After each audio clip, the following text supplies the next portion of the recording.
day on which the Constitution of India came into effect on 26th January 1950. ఈ పాటను పాడే ముందు దాని ప్రాముఖ్యతను ఒకసారి గుర్తు చేసుకుందాం. వందే మాత్రం కేవలం ఒక పాట మాత్రమే కాదు, ఇది మన స్వాతంత్ర సంగ్రామానికి ఒక చిహ్నం.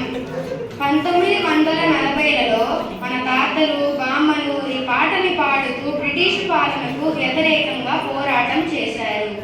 ఈ పాట దేశవ్యాప్తంగా ప్రజలందరినీ ఏకం చేసి ఐకమత్యం, ధైర్యం నింపింది.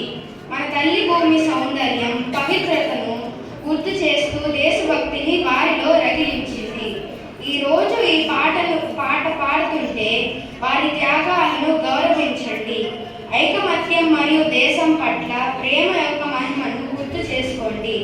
ఈ పాట భారతదేశం యొక్క చరిత్ర, సాహసగాథలు మరియు విజయాలను